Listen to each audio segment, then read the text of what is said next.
Hello, hello. Good morning, and welcome to Postpartum Perspectives, the place to come to hear all things postpartum and newborn related. I'm one of your hosts, Julia Kavanaugh, and I am a birth doula, postpartum doula, and newborn care specialist, and one of your teachers at Postpartum Doula Academy. And And my other host. let's go with it. And I'm Nancy Ham, and I teach at Gentle Ventures Training Center and have been a hands-on newborn care specialist for 33 years. So today we are going to dive into a topic that touches every parent sooner or later, and that's vaccines for their newborns. Ooh. I Yep. want to be really clear up front. This Yeah. is not a fear-based conversation. Mm-mm. It's about information, choice, trust. I will be taking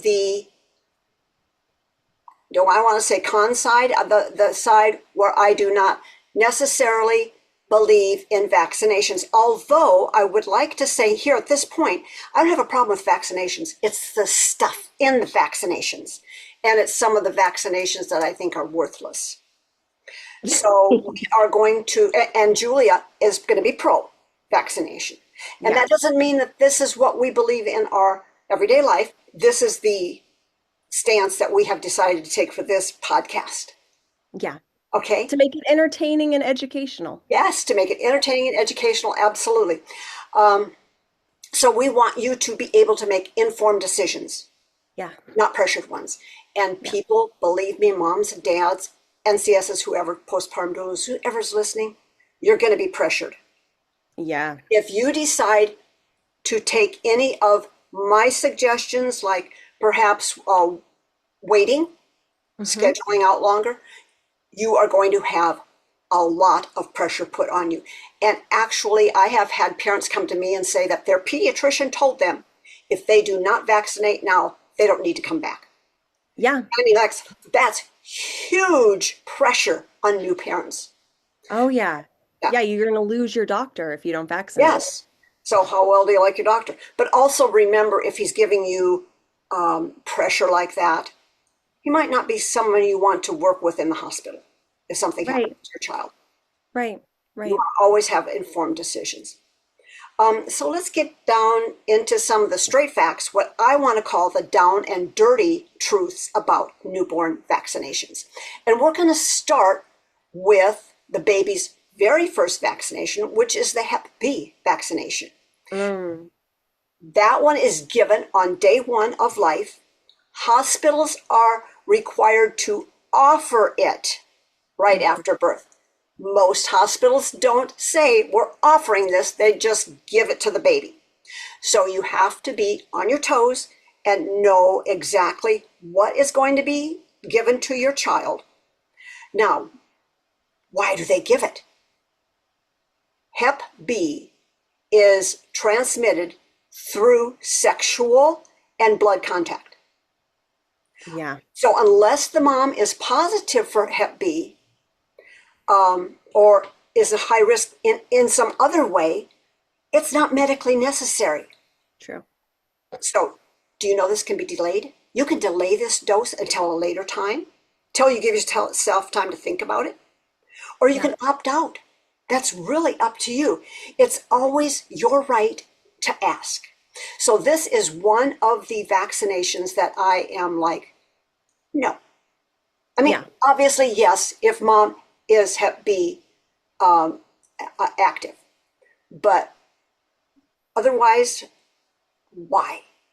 Well, and I believe that it originated, gosh, I believe that the vaccine for hepatitis B started in a mass way because so many parents had hepatitis B and they didn't know it. And so the global system decided, you know what? Let's just vaccinate across the board and then everyone's protected. Then we don't have to worry. So wouldn't it be easier if mom just had a Hep B test to see if she's got it before the baby is born? Because Yeah. putting this much stuff into a little tiny newborn who's immune system is not even fully developed yet. I hear that. Um, and that is most doctors are pretty amenable to that concept. Like have the mother tested and then give it according to that. But they'll also say like if a loved one that is holding the baby happens to have hepatitis B and they get a cut on their hand and they're holding your baby and somehow some of the blood gets into the baby's mouth. I mean, like pretty Yeah, far out ideas, but yeah. you don't want that because what hepatitis B does is it affects the liver Hmm. of the baby. So the idea is that if you just get it out of the way and give it massly to all the infants, then everyone's liver is protected. Always safe. Okay. And And I can accept that. babies babies are 90% more likely than adults to develop lifelong chronic hepatitis B infections if they are infected. Okay. So whereas like adults might be able to overcome it, a baby is 90% more likely to develop um, lifelong hepatitis B. Okay. But let's back that up a little bit.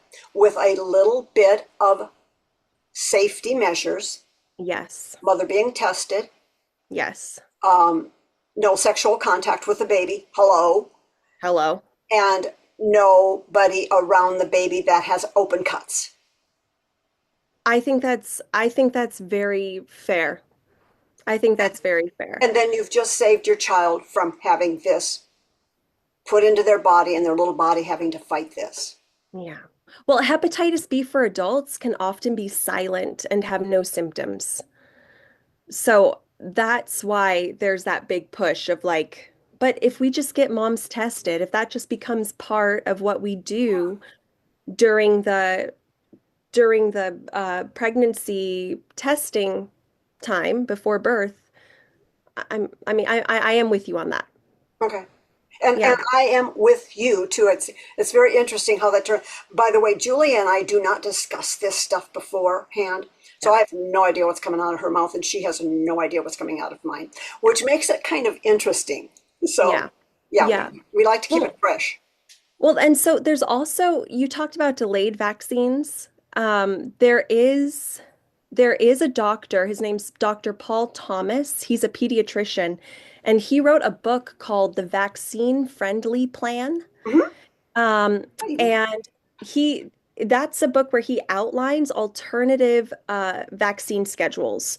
Hmm. So I guess he went to Africa, I believe, and he got to see all of the diseases that were pretty widespread over there, and he started to offer vaccinations um, at times that weren't CDC approved. Hmm. And he saw the benefits that even delayed vaccinations Yeah. gave to the community. So he recommended a delayed schedule and selective vaccinations for people. So he really spaces them out and he omits some of them entirely, like the hepatitis B vaccine. He said it shouldn't be given until later childhood or adolescence. Well, and that's another point that was coming up, but Yeah. you didn't know it. Oh, And that is that the United States is the only country that vaccinates like this. what do you mean like this? Uh, with so many vaccinations, like we have, by the time your baby's 6 months old, they're going to have approximately 20 vaccine doses in their body. Wow. That's a lot. Uh, and Right. and in other countries, they do space them out, and some of them they do skip, and their babies are much healthier than ours are. So that's something else to kind of look at and think, oh, the United States is doing it. That doesn't make it right. That just makes it that that's what the CDC said that we should do. Yeah, that's so a lot of my research really points to the CDC and the WHO Mhm. supporting that vaccines are safe, They've been wildly tested on tens of thousands of people. All of the ingredients that are included in these vaccines are minimal compared to what a child is exposed to in the environment. So, like for example, we've got formaldehyde is one of the ingredients in a lot of vaccines. Yes. But did you know that the amount of formaldehyde in a vaccine is less than the amount of formaldehyde in a pear? In a pear. In a pear, yes. I did not realize this. That There doesn't is make sense. there is formaldehyde in spinach, pears, bananas, grapes. But we're not feeding any of that to a newborn. It's also in breast milk. A Yeah. little bit, because our bodies naturally make it. And there's even more formaldehyde in formula. Okay, so that, well, you know what I think is formula. So I do. we can kind of take that out of the scenario. But Yes. to say that it is in breast milk, it would probably be more of a natural formaldehyde rather than a chemical. And I I wonder see what what the you're saying. differences are. I don't know because this is the first time I've heard that. But that would be my thing that I would check up on. Yeah, what's the difference between natural formaldehyde and, well, I believe the scientific community or the WHO, CDC scientists who are supporting these studies would say there is no difference. Of course they would. That Right. okay? No, we can't go there. I Well, was no, I think we can. no, I was going to go into DHA that they put in formulas that is not Uh, the natural stuff, and science says, oh yes, it's great for babies to have. It should be in every formula. yeah, that's a I whole don't. topic. And if you know We can't even Nancy, go there because I get so upset when we start talking about that. So let's yeah, not go we'll there. do that on another We'll podcast. do that on another podcast. Hmm. So anyway, the basic premise is giving a baby 6 months old Yeah. 20 vaccinations is a lot of stimulation for the immature immune system. And they Yes. also give an oral rotavirus. Yes. So, and that is one another thing I want to talk about just a little bit later. But let's just talk about aluminum a little bit, because Okay. aluminum is one of the preservatives along with formaldehyde that they Yep. use to enhance the immune response. Yes. Okay. So that you don't need to use as much of the vaccine. You need less of the vaccine with the aluminum because it enhances the I response. would rather have You're more. welcome. I would rather have more of the natural vaccine without any of the aluminum and formaldehyde in it. To me, that That's makes another. much more sense because Yeah. there are no tests that have been scientific tests that have been done that look at a baby, a child, Yeah. later on as to their neurodevelopment and how this all this stuff affected the babies, the children. There's been no Okay. studies done on that. Um, Well, and let's also say what is in all of vaccines, like regardless of the preservatives, uh-huh, what they're made of. It's just a little bit of the virus or bacteria itself. It's just a piece of it right. that's meant to train the immune system to recognize it and fight back when the body is exposed to it. And that's why you can use homeopathy. And I wasn't going to throw this in, but I'm going to throw it in anyway, Yeah. because there is a process called homeostasis.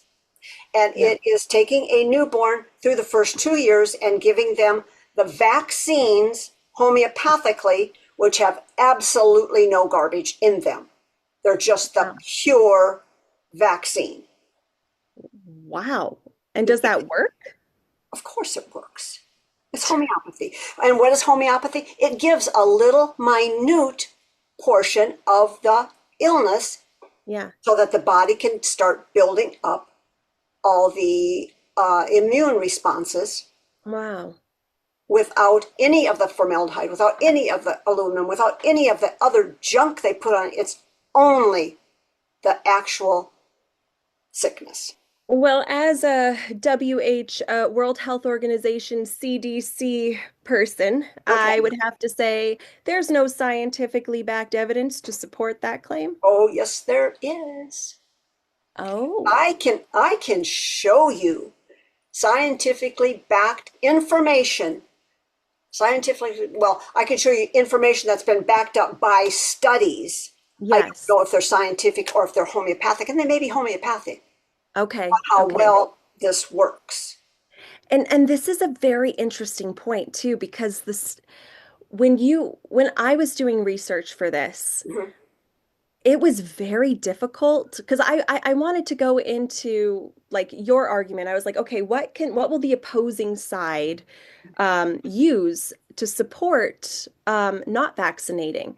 And depending on the source that I was using, depending on the search model that I used, it really did not want to give me sources. So Yeah. there's a big pushback from the global community um, that does not want it. Basically, vaccination is desired by the powers that be, whether that's Well, of course it is. It's a huge, huge moneymaker. Let's just start there. But we're not, I don't think that's why we're in this conversation to talk about no. I that. know.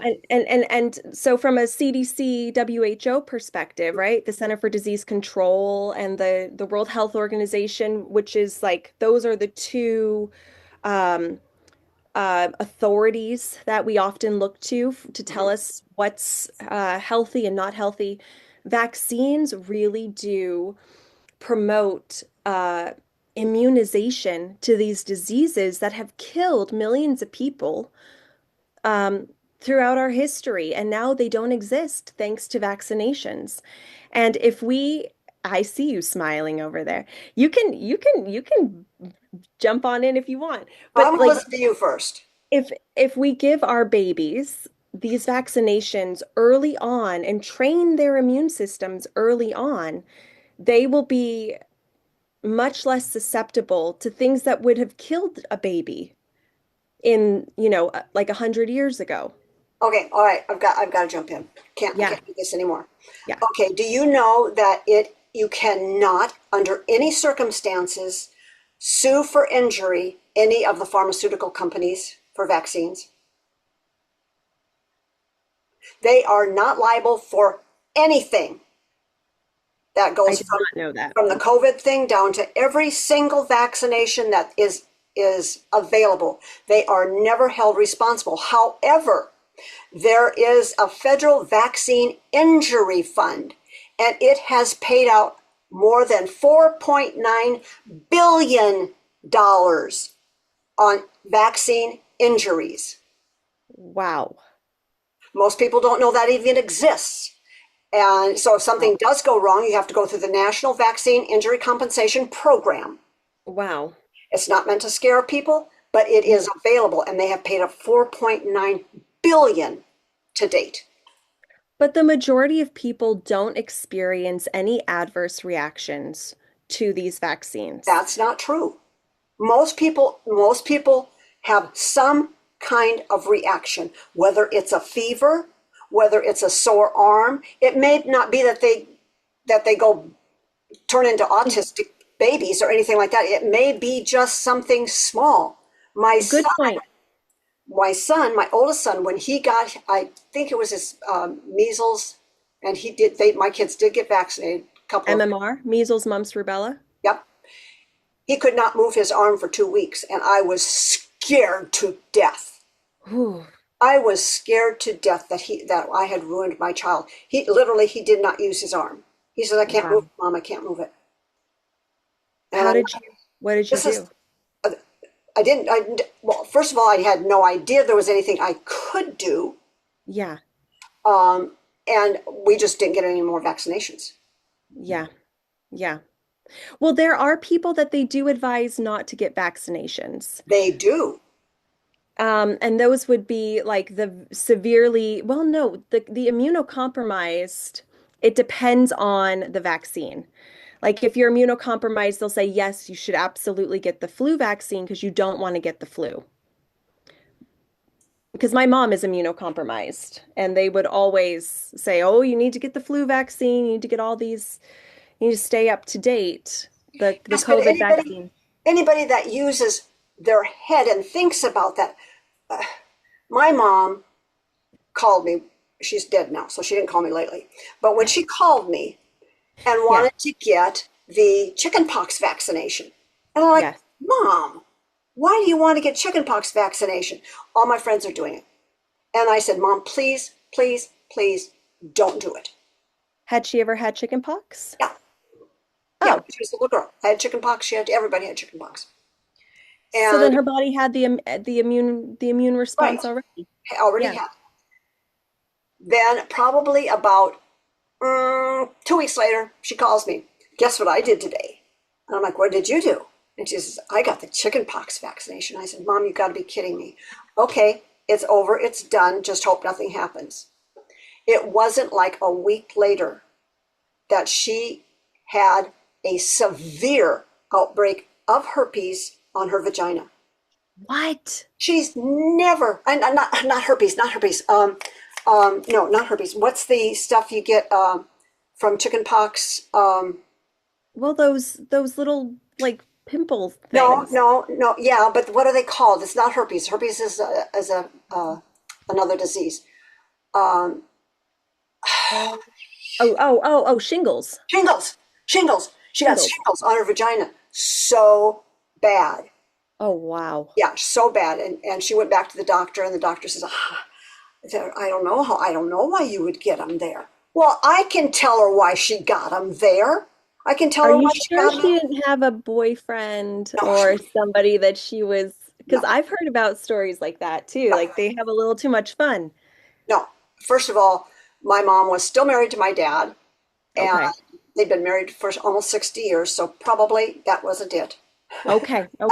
This was probably from the vaccine. It was definitely from the vaccine. There was no Oh, doubt about it because shingles is a uh, part of chickenpox. So yes. yes, so it's But from the same virus. so if I'm as a pro-vaccine debate person, I Okay, would say that's part of the body creating an immune response. And like the sore arm, the fever, that tells you that the body is busy creating immune cells to fight she that. already had them.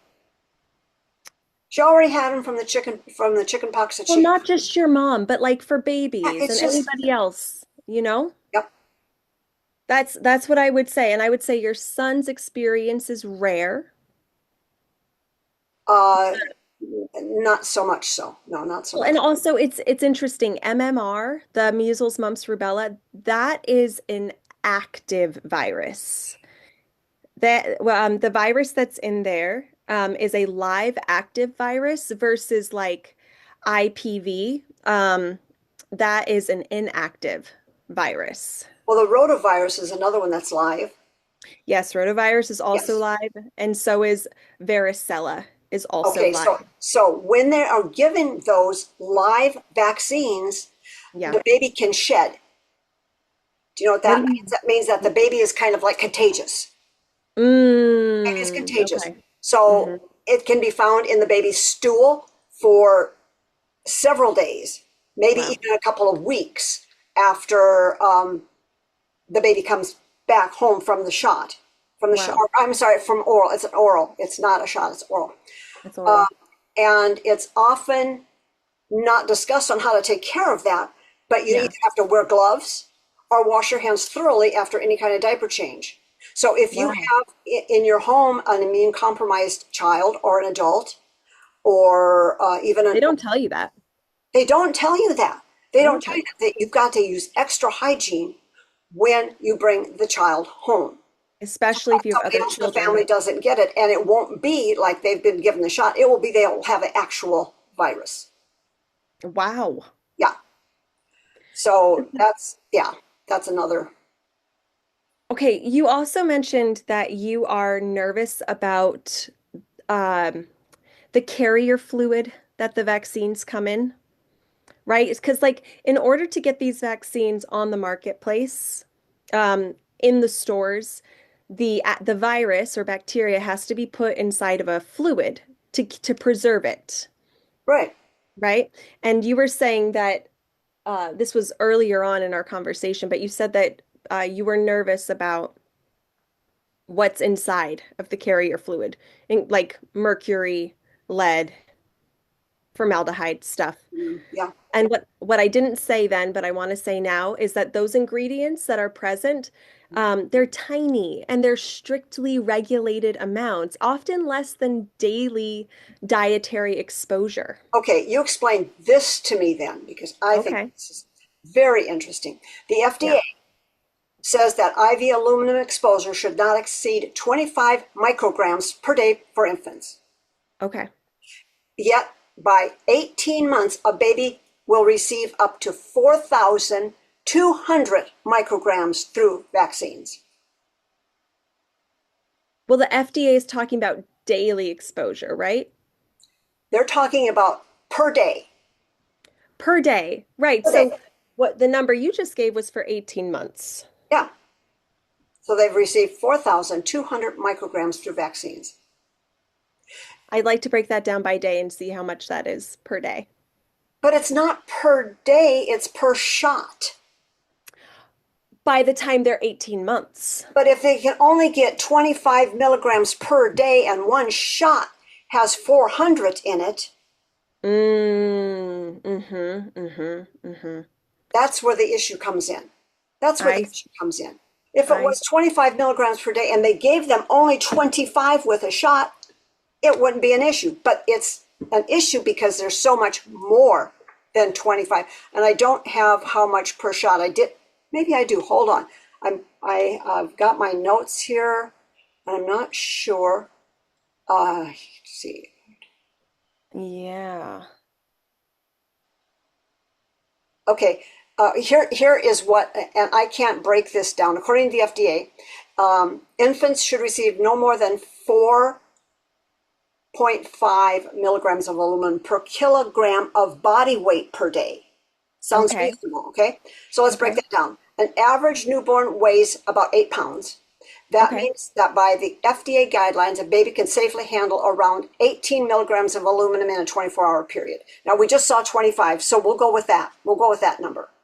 Okay. Yet the hepatitis B shot, which is given on day one, contains 250 milligrams of aluminum. That's nearly 14 times the maximum recommended exposure for the weight of the baby. So I think it says It's that, really hard. That's really hard to support as a CDC pro-vaccine person right here for this debate. I don't know how to justify that. okay, let me give you a few more. For the Yeah. Hep B was 250. DTaP is 625 milligrams. Um, pediatrics, which is a combo vaccine, and I don't know what it has in it, but it Yeah. has 850 milligrams in one shot. 850. So almost So, twice the Hep so B. the baby would need to weigh over 212. Oh no, I'm sorry, that's kilograms. 467 pounds to meet the FDA's guidelines for safety handling. Wow.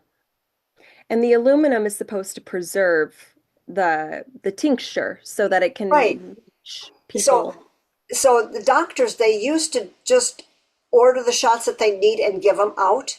Now yeah, they order them by, bulk. yeah, by bulk and store them in the Yeah. refrigerator or wherever they store them. And that's Yeah. why they need to have all this junk in there. If they just ordered them for the week that they have coming up or the month that they have coming up, they wouldn't need all that stuff in them. And Yeah. you actually can, or you could, I'm not sure that you can anymore, order shots without all the junk in them. They're just very expensive. Your insurance probably wouldn't cover them, but Wow. they used to be available. I don't know if they are anymore. Wow. Because that would be pretty cool. Yes, That would be pretty cool. like I said, I don't have an issue with some of the vaccines. I've got huge issues with Hep B. I've got huge issues with chicken pox because who hasn't had chicken pox? My God, it's nothing. It's chicken pox. I mean, chicken pox can leave lifelong scars, Oh, and it's come very on. uncomfortable for the child. Measles, maybe. Measles, maybe. Chicken pox is just a little. Did you have chicken pox when you grew up? I did. I I did. did I too. had chicken pox. I did So, too. but like these ingredients, like aluminum, right, and formaldehyde, they are processed naturally by the body. So they're excreted by the kidneys or used in normal metabolism.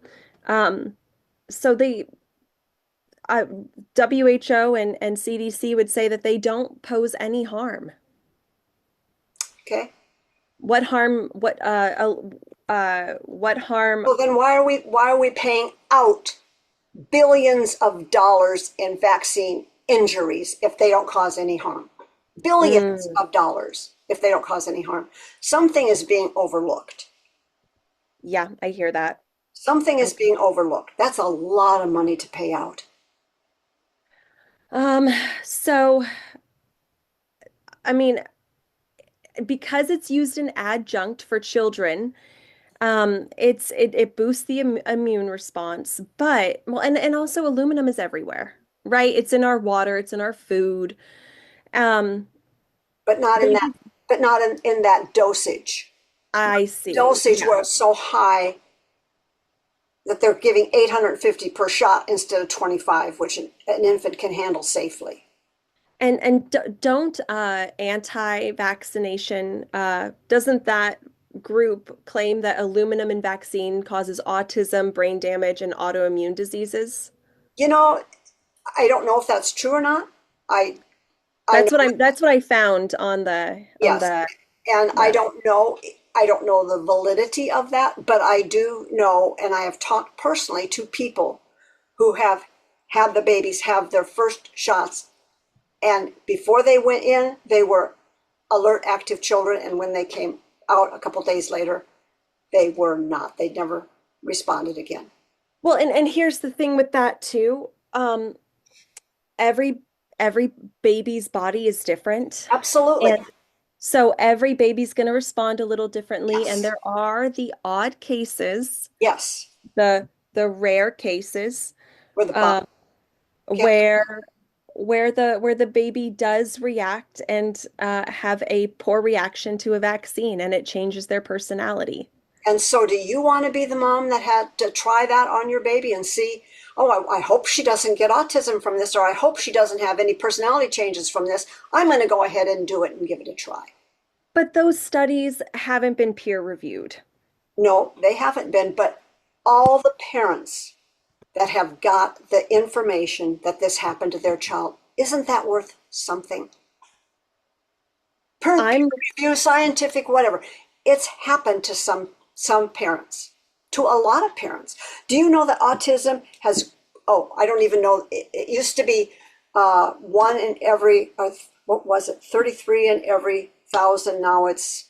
I don't know. I have to look. I have I'm to looking up look up I'm the looking it up right statistics on now. how much autism has gone up in the last 10 years, and I think you will be totally amazed. I'm looking it up right now as you talk. Okay, good. I will not look it up because I don't have it in my notes. Didn't even No, don't didn't, don't didn't you think we were don't going look to it up. go there? But what do you No. Well, and that's what's beautiful about these conversations because you don't know where they're going to go. yeah. Um, okay, so there have been over 20 large high quality studies that have had hundreds of thousands of children um, that found no link between vaccines and the No, I don't MMR. want you to go there. I want you to tell me 10 years ago how many kids were getting per thousand were getting autism and how many per thousand are getting it today. Okay, yes, it Per has 100. risen. It has risen. Um, in 2008, it was 1 in 88. Okay. In 2018, it was 1 in 44. Okay. In 2022, it was 1 in 31. So it's been a threefold increase since 2008. Wait a minute. You just said that wrong then. You said what's 2021? 2022, it's 1 in 31. One child in 31 is going to have autism, That's according, huge. according to the CDC. So we went from Is one that in a third of our 88. children? Is that a third of our children are going to have autism? That 1 in 30 Yeah, something would be a third of our children. So maybe it's not vaccinations. Maybe it's not. But something has got to change. I agree. I agree. Which is That's huge. um no, one and a third is it's 33%. Right, 33%. No, sorry, one and a third is 3.2%. Sorry. 1/31 is 0.032%. Which, Okay, if that's, I would have right, thought it would be 0.03. 31 over 100. Yeah, so 1 in 31 children means 3 out of every 100. No, 1 in 31 children means 3 children out of every 100 children are diagnosed with autism. I don't think But that's this is, it is right. It is right. because it says 31 out of every 100 are N- diagnosed with autism, not three. No, no, 1 out of every 31 children is diagnosed with autism. Say that again. One out of, One, one out of one child out of 31 children will be diagnosed with autism. In I 2008, had, it was one child in 88. Now it's one child in 31, okay, which is 3%. So I had, 3% of our population is going to have autism now. okay, I had that turn totally around in my head. Okay, but Me that's too. still I know, huge. I'm glad it's going up It's going up. threefold. Why is It's it a going up? threefold increase. Yeah, What has because increased?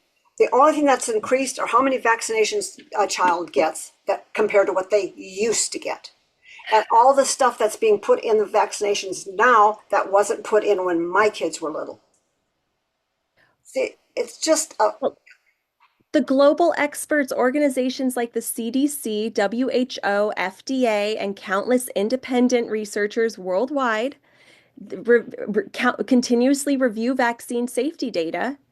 And they say that there's no credible evidence that supports vaccine ingredients causing harm or chronic and illness. if they said there might be, can you imagine how much money it would cost them?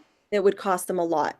But they also say that the benefits of the vaccines outweigh the risks, that Oh, because they prevent life-threatening illnesses, it prevents mass disability and mass death. Serious adverse reactions like anaphylaxis are extremely rare. It's 1 per million, and it's usually treatable. and I can go, I have had a polio, little sugar cube polio, and I Yeah, had a smallpox shot. That's all I've had. yeah. I had measles, I had mumps, I had chickenpox, I had every childhood disease possible. I'm healthy as a horse. My immune system is amazing. Well, you're one of the lucky ones, right? Because I'm one of polio. the lucky ones because I'm so old and it wasn't done then. That's why I'm one of the lucky ones. Well, but like polio and measles, mumps, like Oh, those can all lead to very life-threatening reactions. I'm going to send you a thing on polio and you're going to have to eat your words. And I don't Well, have it. I don't have it. I've got it. is it from that doctor who's Yes. non-biased? Yes, I Yes. saw this. So You saw let's talk that. You about sent that it real to quick. me. I sent it to you. You sent it to me. Remember, I am playing the part of someone who is pro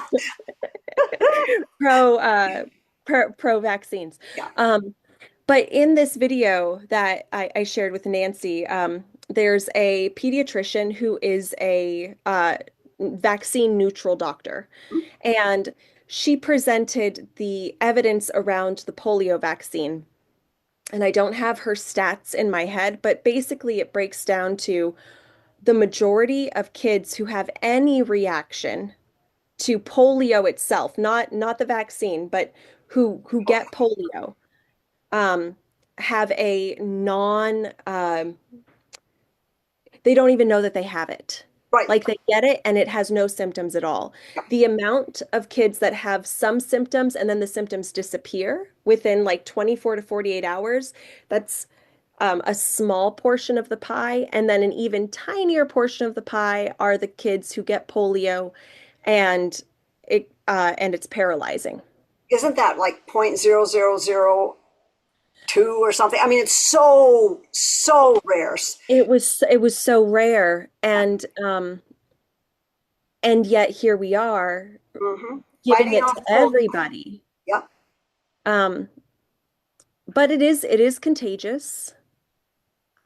How many people in the world currently have it? I think there are like 34. Yeah. Out of billions probably of people. Six. Oh, wait. I think we have 8 billion people in the world right now. 8 billion. There are like 34 34 million. who we know actively have polio. Um, And here's what it boils down to. You just have to do your research and be comfortable in your own skin when you yeah. make your decision. And don't be afraid to talk to your pediatrician and tell them, I would like to stretch this schedule out over the next 5 years instead of 18 months. Yeah. Or I would prefer not to give this vaccine, or whatever it is. Don't be pressured into doing something Yeah. that you do not feel comfortable with. It's just not worth your child's life, Safety. Yeah. safety. Well, Just and and and I think on that note, there's also the fact that a baby's immune system is so tender and new. Um, Pro-vaccination doctors will say that's why you need to vaccinate to protect them. And people who question vaccines would say that's why you don't want to overload their system at such a young age. So check your intuition as a parent, as a caregiver, and see what feels right in your heart because that will tell you. There's also a wonderful book if you want stats. It's called Crib Sheet. And that uh, I forget who wrote that book. Let me look it up. But she gives purely clinical data and research, like just the numbers, for everything from like sleep training to food to vaccines to crib sheet. If okay. you're a data-driven person. There's. I wish I could remember. I've got a shot in the dark, which is an older book, which is really good. But then there's another one I just got not too long ago. Crib Sheet, a data-driven guide to better, more relaxed parenting from birth to preschool. This was written by Emily Oster, who's a professor of economics at Brown University. And she looks at rigorous research and data analysis and gives evidence-based approach to all of this, all of these topics. I okay. Okay, I'm back. I can't find it. I've got so many books. I would have to just go through it. But it's this doctor who gives a different schedule than regular pediatricians for doing Yeah. it more safely. And Okay. we'll try to put it in the under beneath the video, the name, and you can put maybe the name of your book too. Yeah, absolutely. I mean, and Emily Oster's book, which is really just looking at the data, it is very pro vaccination. Okay. How vaccines are generally safe. She is very firm that there is no scientific evidence about a link between vaccines and autism, and much evidence refutes a link. And I think on that, we also need to say that much of these studies that are available for us to look at have been funded by big pharma. Of course they have. So when we're looking at the data that's available and the data that's not available, there's a reason why there hasn't been Yeah. funding for for that type of research. So Yeah, It's I interesting. agree with that. And I want to just make one other little fast point, and that is that RFK, who seems like he's off the wall most of the time, but he definitely is not pro-vaccine for a lot of these reasons. And I hope that he is able to clean up the industry a little bit more, just a little bit more. He's working on babies' formulas right now, so that's great. But I hope Yeah, he's able to take some of the ingredients, and he's looking at taking some of the preservative ingredients out of shots. So I hope he's able to do that. yeah, yeah. Um, she overall takeaway from the pro-vaccine side is that all the evidence that has been gotten is that vaccines are among the most significant triumphs in the last 100 years. They are safe and effective, with only rare cases of increased risks of, side effects like febrile seizures, but they're tiny. Only a small amount of people experience those. Of course. There's no evidence. There's no evidence for a link between vaccines and autism, and a lot of the ev and there's a lot of evidence to refute it. And vaccines protect society as a whole. Thank you. And what is the takeaway from the skeptical side? I think I've taken it away already. You really have. You I really, knocked it out of the ballpark. yeah, I mean, just please, please do your research. Yeah. Please don't listen to Julia and I. Do your own research and really dig into it. Look especially at the, Ingredients. well, yeah, but at the, oh, cripe, I can't remember the name of it. I want you to look at this just a minute. Let me grab it on my phone a minute. Because I want to get the right name. The National Vaccine Injury Compensation Program. Look at that. Huh. You can actually download the reasons it's for why these people made claims, and why it injured or how it injured their babies. Just look at it and just be aware that this stuff does happen.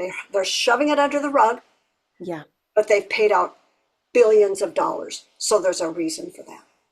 Follow the money. All of money. Thank you so much, you guys, for listening. If you have questions, comments, thoughts, please drop them below. And we look forward to seeing you next time. Okay, have a good day. And oh, it's 4th of July tomorrow. Tomorrow? Nope. Yeah, Yes, today, yes, tomorrow. tomorrow. Tomorrow. So happy 4th of July. Happy 4th of July. And like and subscribe.